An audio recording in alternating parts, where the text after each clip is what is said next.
EduTech Studios presented by Fujifilm. Today we're here with George. Hello. How are you, George? I'm doing awesome. So I think the people want to know. They do. They want to know what you do and what you are here for. I've been asking myself the same question.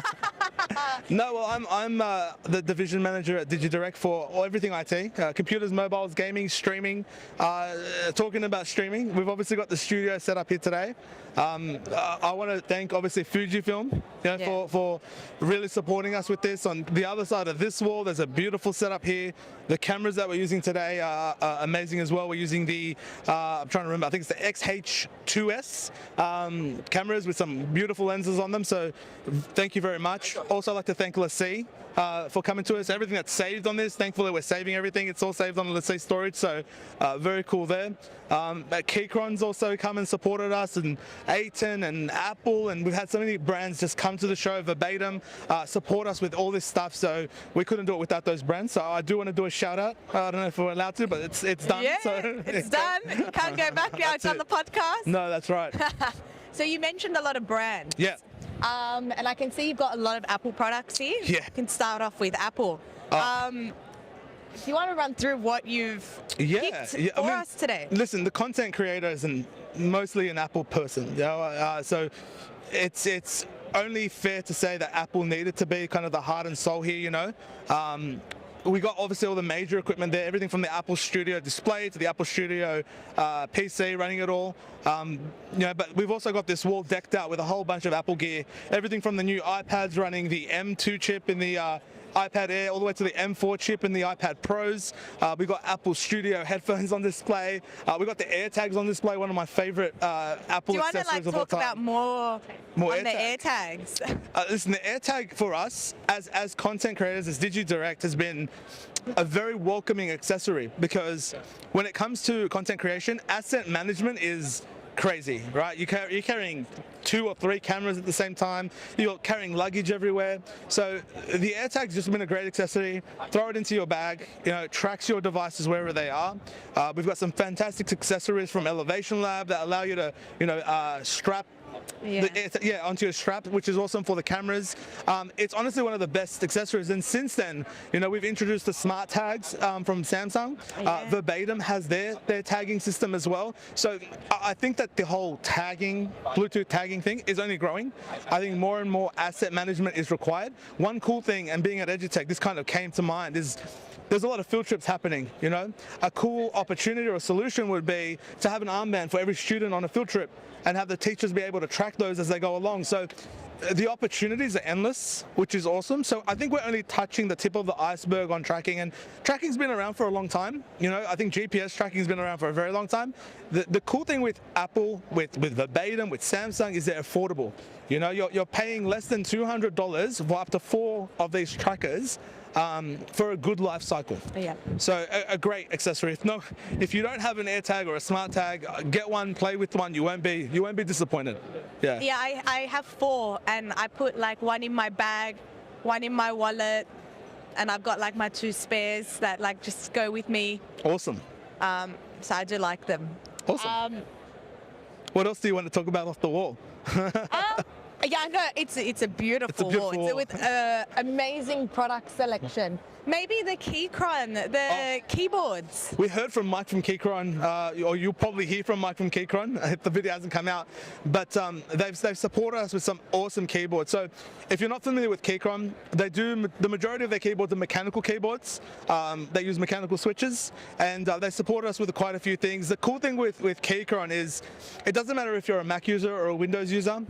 Out of the box, the majority of all these devices can be switched between the 2 devices, Bluetooth and wireless, but more so than anything, they just look and feel and sound amazing. They're beautiful devices. I was playing with one of them, and it was good. It's different, right? It's different. I don't know if I could go back to my normal keyboard, George. No, it's so hard. We're going to have a whole heap of clicking going around in the office. But like a clicking party. Absolutely. But on top of that, they've also supported us with their mice. Now, one thing that I only realized today when I picked up that mouse is it is light. So if you're after something more for travel, their M6 mouse is one of the nicest mice I've ever felt. It does compete against, I guess, the Logitech style mice, which really have market share and a great mice overall. But the fact that this is lightweight, but you still get that ergonomic feel, beautiful. Thank you, Keychron, for the support there. But great devices that we got on show. Yeah, That's awesome. Yeah, I like how you can change the colors of the keys. oh, it's so much. Yeah, you got the keycaps, then you can take out the switches and switch out individual switches. So it's so much customization. Like the mechanical keyboard community is immense, and I mean they do very custom keyboards. They spend hundreds of dollars on them. Keychron makes affordable keyboards out of the box ready. So if you haven't gotten into, I guess, the mechanical keyboard game, it's a great opportunity to pick one up.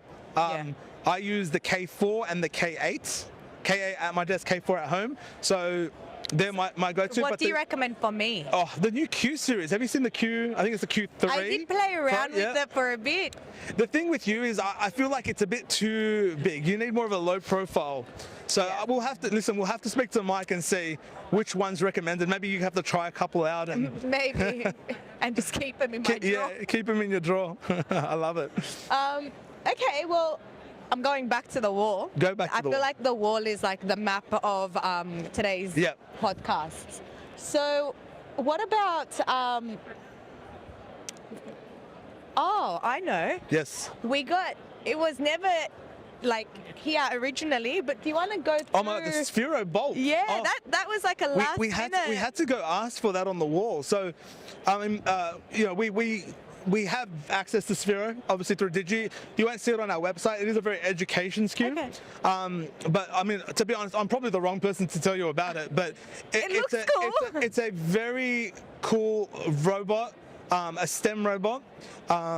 And honestly, I think it needs an entire video on its own to really go through it, because STEM in general is huge. I mean, we're at EduTech, and everyone and anyone that's incorporated within the education space, K to 12, knows what STEM does, and Sphero is kind of, it's up there in terms of the branding for robotics. It's little, it's but the like Bolt very mighty by the sounds of it. Yeah. I mean, we went to, I think it was the Vex. And we saw it in action. It's really cool. Maybe we do a separate video on that one, and I'll get the right person to talk about it, because exactly I'm going to butcher it. All I saw was a cute little robot. Another piece for your desk. I think by the end of today, I'm going to have a few little like souvenirs and your shopping list is going to be wild. Memorabilia. Yeah, my shopping list is definitely wild here. Did you see the robotic dog? I did. Isabelle got very excited for the robotic dog. Maybe we should interview the robotic dog.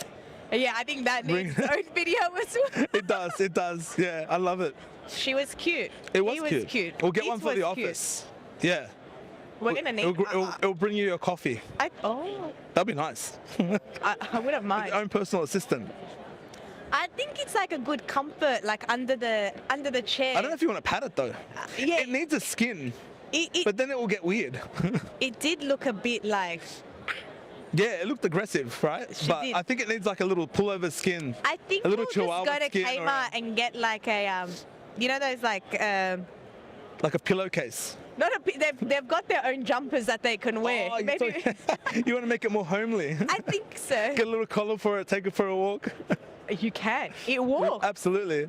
We'll get like a little iPad and put like a digital bowl for food and let it go to it, and it'll be great. I'm gonna love going back to work. The flowing. Okay. Well, what else? Well, I see Lassie there. I honestly want to thank Lassie for their support. Yeah. If you're ever into storage or need storage, especially when you're operating in the digital landscape, Lassie has done a great job at creating not only affordable SSD, but rugged SSD. And then when you move up to like the bigger stuff, when you look at the big docks, you're looking at up to, I'm seeing 16 terabytes here of storage in a nice little space. And the big thing with storage is it's actually becoming easier but harder to get. AI is actually taking up a lot of storage. A lot of that computing power with Google and AWS and Amazon, they require a lot of that storage too. So storage is king. It is king. And if you're ever operating in a a studio like this, having enough storage is very important. So are those for more content creators? Or They are like, and listen, it's really for everybody. I mean, it doesn't necessarily be for content creators. The thing with so anyone let's really say storage, can use them. Absolutely. But the thing with, let's say, storage is Thunderbolt storage. So your read-write speeds are much quicker than normal USB, right? So if you were to plug a normal USB in, you're writing at very, very low speeds. And if you're writing large amounts of data, so if you're copying video or high quality raw format photos in large quantity, it will take you quite a long time to transfer that across. The other thing is then sustainability of those drives, those cheaper USB drives. Flash drives are great and all, but over time, you know, like it's probably not the best. When it comes to products like this, read-write speeds are all the way through the roof. So you're transferring a lot quicker, transferring a lot more at the same time, which is great. But overall reliability is also through the roof. So you're getting a reliable drive, you're getting a quick drive, and it looks very pretty on your desk. I mean, that's an us thing, but that's a merchandise. It looks really nice on your desk. The other cool thing is with Apple devices now, when you look at like the new iPhones, the new iPads, they all have ProRes, so ProRes recording, so you can record very high quality on your phone. Now, unfortunately, phones don't have like an SD slot to plug in.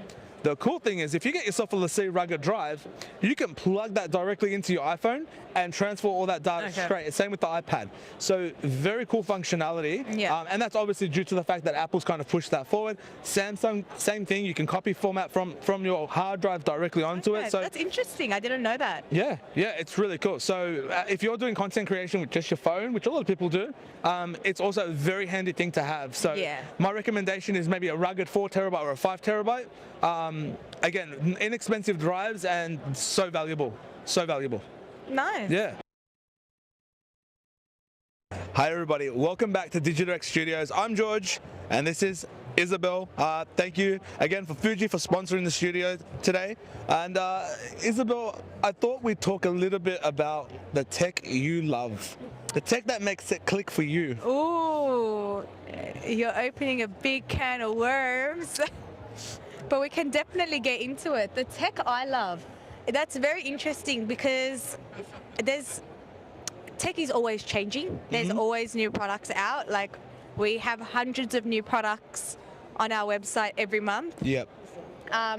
And I'm really intrigued with, you know, how far like headphones and even cords, like how far they like have come. Yeah. Like how fast my phone charges, how often I use my phone, how often I change my phone. So I just think there's always like new tech coming. So ask me in another month and I might give you a different answer. You're absolutely right. I mean, the tech is everything. Talk about cables. We go from, you know, the slower 20 watt cables all the way now to 200. Actually, I think now that I'm thinking of it, I love the fact that I can charge my laptop, like a portable laptop charger. Oh yeah. Your laptop died and like, George, I need help, and a Signet 27,000 watt just charged it all the way up. You're all good. So that's what I like. Come a year ago, I didn't even know like that was a thing. So no, and it's insane. It's thanks to obviously the likes of like the USB-C and the USB 4 cables and stuff. It's taken it to another level, which means portability, working away from, you know, your desk, which is awesome. Little people like the hot desk and work out of little offices, and so it's good. It's really cool. Yeah. So it's like, very interesting. My background is digital marketing, so I'm always on my computer. My computer always dies on me, and just having like all my like little gadgets not enough. And having all my gadgets around me is, I think, pretty cool. What's your go-to gadget? Is it your phone? I'd have to say my phone. What are you using at the moment? I'm on the iPhone 14. 14, and it's an upgrade. Oh, Pro, okay. It's okay. Well, the 16's coming out soon. But even in phone tech, the leap is crazy. Yeah. Then you've got software and behind the scenes AI. Yes. Scary but fun. You love AI. I love AI. What do you use AI for? So I work in digital marketing here at Digi, so a lot of the content we post on social media, a lot of the content we post on the website, a lot of my emails I send I love close it. Like you know, my projects off, I send them all in, I write it using AI. Nice. I think it's not as simple as copy pasting. There is an art to it. You do have to go and edit it. But so you're using it more so, I guess, for like the idea and the concept, and then using it as a tool essentially. it is. It's a great tool. It's a great like kickstart, but you've got to know where you want to go. Of course. People are hiring like language writers for AI now, which is crazy. Maybe that's your next role. Maybe a language writer for AI for Digi. Done. That'd be great. Yeah. I feel like me and the robot are like really good friends. We saw a few robots here at EduTech today. Yeah, I know. That was really fun. I'm sure they were all powered through AI as well. Maybe. Yeah, absolutely they are. And it's crazy because AI, it's like a language model, right? Like lots of language models. I mean, I don't want to get technical about it, but you got all this new tech coming out just because AI. You got storage increasing because AI. You got the likes of Apple who have the M series chips increasing the power of their neural processor. It's probably going to go over your head, but essentially it's a way for it to transmit all this data and come back to you with what you need, and not only obviously in text but in image. You've got crazy stuff you can do in image, and obviously we're photography experts. We don't really condone the whole AI take image, but to utilize it as a tool, it's a great tool. Adobe with Firefly, they've got Firefly now. So being able to go, well, okay, the tie's not done properly or a button's loose, like highlight it, clean it up, use AI to just... That's it. It's a great tool. It's a great help. But coming from someone who literally works digital like all day, you wouldn't rely on something like it. No. Because there's too many factors that can go wrong. But I would never discourage anyone from using it. And I also encourage people to learn how to use it and speak to it and understand the tech behind it. Absolutely. So that when it comes to using other products, they're aware and they can use it to its full potential. Yeah. And with Copilot, have you heard of Copilot? No. Microsoft's Copilot. So Microsoft's Copilot is I'm more of a Google. You're in ChatGPT. Yeah, you're a ChatGPT user. So now with Copilot, you've got devices coming out with a dedicated Copilot built in. Oh, like their own. What is it? Gemini, Genesis for Google? It's similar. Okay. It's Microsoft's portion, but it's interacting with your entire Microsoft suite. So you've got files within SharePoint. I spoke to someone and he showed me. Did you? Yeah. Yeah. Okay, cool. He went through and once he approved something, it went somewhere else, and then it was like a web. Yeah. So basically, you can control what you need to control and do what you need to do, which is awesome. The cool thing is now, obviously, with the hardware that's coming out, you've got like the new Microsoft stuff that has the Snapdragon X processor designed for onboard AI, AI at your fingertips. That's when I say the tech is always changing and you can't have your heart set on one. This is why, because every month we're working on something different, which means we've got our hands on something new, and it's exciting. It is. It's very exciting. Where do you think it's going to go in the future? What are your fears? I don't fear anything. I think it has, when people say it has taken jobs, I think it has taken away some jobs. I also think it's generated more jobs. Absolutely. That, because you can't have only AI. There's still, you always want a human to double check. You're going to have to edit, and you can't, even if you're solely reliant on AI, no matter where, what product or service, whatever it is, if you do not have a second pair of human eyes checking that, absolutely, then you're not thinking right. Absolutely. Because you are smarter than the AI, because you know exactly what the goal is. The AI is just listening to you. But if you do not program it correctly, and that comes under human error, which it tends to happen a lot, you're getting maybe 75% of your information, but you want 100. And that's where I think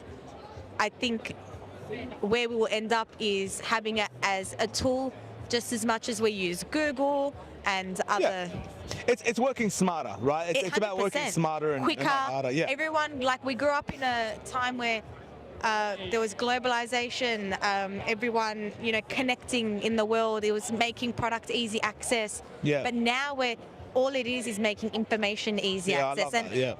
That's why people don't need to fear, and they're generating a fear in you when there's no need, because you've got all these products that you need AI for, but who's going to power the product? There's still, your skill just needs to change, and I think that's where we become a lot smarter than where we were 10 years ago. I 100% agree. 100% agree. Listen, it's an exciting time to be alive, and I think it's gonna. The technology is moving forward. Like, even when you look at security, you know, artificial intelligence is just making it easier to make sure that property that you're taking care of is more secure. Facial detection, understanding who's coming in, who's coming out. I mean, you see what Amazon's done with their, you can call it AI, but essentially a supermarket that's all controlled by like lasers and cameras, where you pick up an item and it knows what you picked up, and you put it back down, it takes it out of your car. So we're going to live in a completely different era where I think we are just enhancing, and it's going to lead to, you know, technology getting better and quicker and more storage for it to store everything. But it's a very exciting time to be alive. It is, and I think people who fear AI just don't understand it enough, and that's totally fine. But I would highly recommend everyone jump on the bandwagon. Yeah, ChatGPT. Make sure you get all your emails written by ChatGPT and sent off to your bosses. It's a great idea. Well, listen, Isabelle, thank you so much. Right? Thank you. And it's a bit of a short one, but everyone out there, thank you. Be sure to like the content, and if you want to see more of this, maybe put a comment in the description of what you'd like us to talk about and discuss. But until next time, we'll catch you later. Thank you. That was great. Oh God.